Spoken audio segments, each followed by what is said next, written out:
Hi friends, welcome to Akshara jobs zone. Andhra Pradesh రాష్ట్ర నైపుణ్యాభివృద్ధి సంస్థ ఆధ్వర్యంలో జాబ్ మేళా నిర్వహించనున్నారండి. ఈ జాబ్ మేళాకు సంబంధించి నిరుద్యోగ యువత 10th పాస్ ఆర్ ఫెయిల్ అయిన అభ్యర్థులందరూ కూడా దరఖాస్తు చేసుకోవచ్చు. 10th పాస్ ఆర్ ఫెయిల్తో పాటుగా ఇంటర్మీడియట్, ఐటీఐ, డిప్లొమో, డిగ్రీ ఇలా పలు రకాల విద్యార్హతలు గల అభ్యర్థులందరూ కూడా దరఖాస్తు చేసుకునేందుకు అర్హులుగా ఇవ్వడం జరిగిందండి.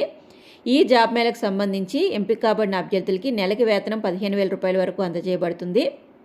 ఏ విధంగా దరఖాస్తు చేసుకోవాలి, ఏ వయోపరిమితి గల అభ్యర్థులు దరఖాస్తు చేసుకోవచ్చు, జాబ్ లొకేషన్ తదితర పూర్తి సమాచారం మనం ఈ వీడియోలో తెలుసుకుందాం ఫ్రెండ్స్. అంతకంటే ముందు మీరు కనుక మా ఛానల్ని ఇంకా సబ్స్క్రైబ్ చేసుకున్నట్లయితే కింద ఉన్న సబ్స్క్రైబ్ బటన్ని ట్యాప్ చేయండి ఫ్రెండ్స్. మా ఛానల్కి సంబంధించిన లేటెస్ట్ వీడియోస్ని నోటిఫికేషన్ రూపంలో ఎప్పటికప్పుడు పొందేందుకు గాను పక్కనే ఉన్న బెల్ ఐకాన్ కూడా ట్యాప్ చేయండి ఫ్రెండ్స్. వివరాల్లోకి వెళ్ళినట్లయితే ఏపీ స్టేట్ స్కిల్